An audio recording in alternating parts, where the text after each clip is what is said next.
I'm about to bust. Oh, I'm sorry. I thought this was the bathroom. Oh, good lord.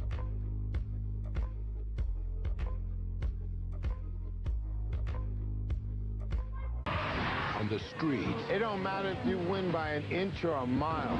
Winning's winning. it's not who you know. My brother likes you. Usually he doesn't like anybody. It's how fast you can go. Smoke 'em.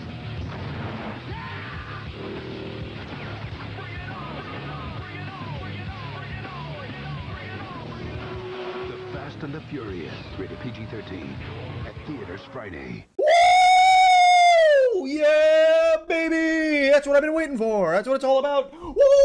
Man, do y'all remember when the series was about street racing and was called a new version of Point Break?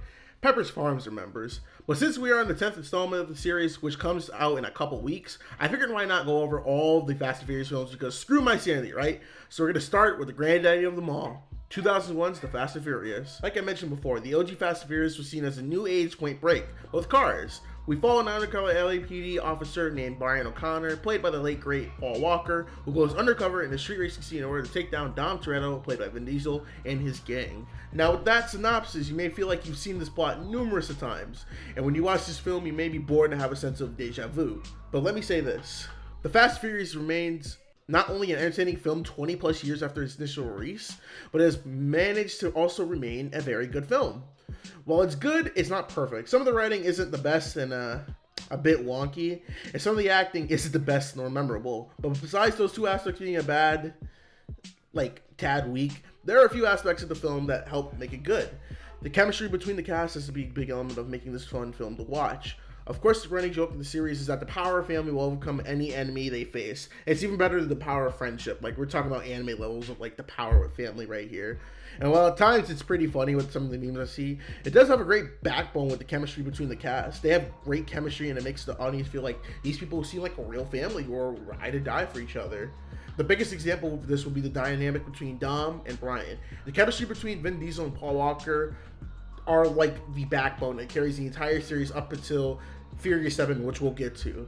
They're the heart of the series and of this first film, and their chemistry it is a little Point Breakish, but it works for Fast and Furious.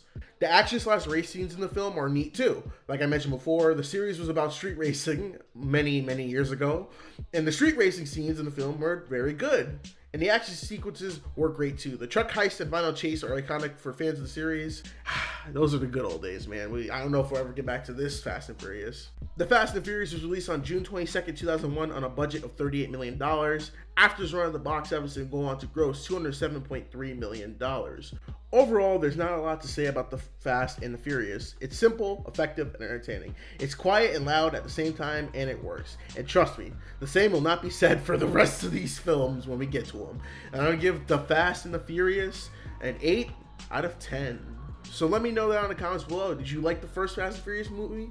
What's your favorite one? And what are you excited for seeing next when I talk about Too Fast, Too Furious? Until next time, this is Mac Reviews. I'll see you all in the next video. Peace. Oh shit, here we go again.